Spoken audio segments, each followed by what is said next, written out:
ये जैश-ए-दल एक आतंकवादी संगठन है। आतंकवादियों को पालता रहा है पाकिस्तान, उनको प्रशिक्षण देता रहा है। ये जैश-ए-दल एक आतंकवादी संगठन है जो पाकिस्तान के सॉइल से ईरान के अगेंस्ट हमेशा से ऑपरेट करता रहा है।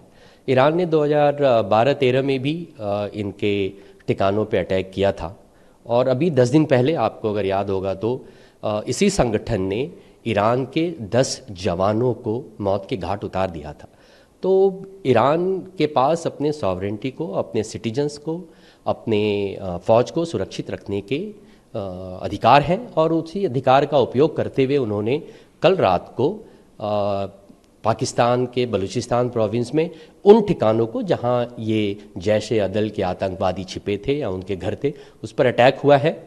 ये आतंकवादियों को पालता रहा है पाकिस्तान, अपनी धरती का उपयोग करने की इजाज़त देता रहा है, उनको प्रशिक्षण देता रहा है पाकिस्तान।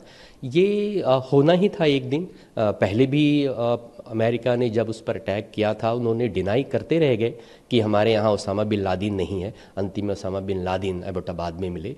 तो पाकिस्तान में आतंकवादियों के लिए एक पनाहगाह है और ईरान के पास पूरी आज़ादी है कि वो अपनी जवानों की और अपने नागरिक की सुरक्षा करे, और सुरक्षा के लिए उन्होंने कल रात को स्ट्राइक किया है। ईरान के इस अटैक को दो तरीके से देखा जाना चाहिए। एक तो ईरान ने यह बताने का प्रयास किया है कि उसकी कैपेबिलिटी क्या है, उसकी इंटेलिजेंस इतनी स्पेसिफिक है, और दूसरी ईरान की ताकत स्पेसिफिक टारगेट्स को अटैक करने की, ये उन्होंने दर्शाया है।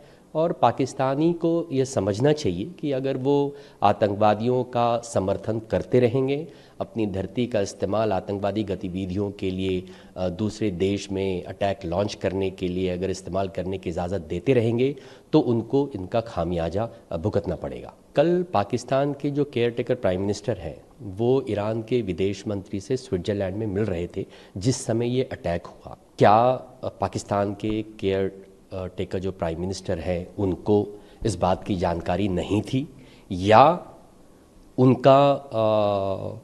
उनकी पूरी जानकारी में ये हुआ है? यह एक देखने का विषय है। सॉवरेंटी पे अटैक है या नहीं है, यह समय बताएगा। अभी तक पाकिस्तानी डिफेंस मिनिस्टर की तरफ से या उनकी मिनिस्ट्री की तरफ से कोई बयान नहीं आया है।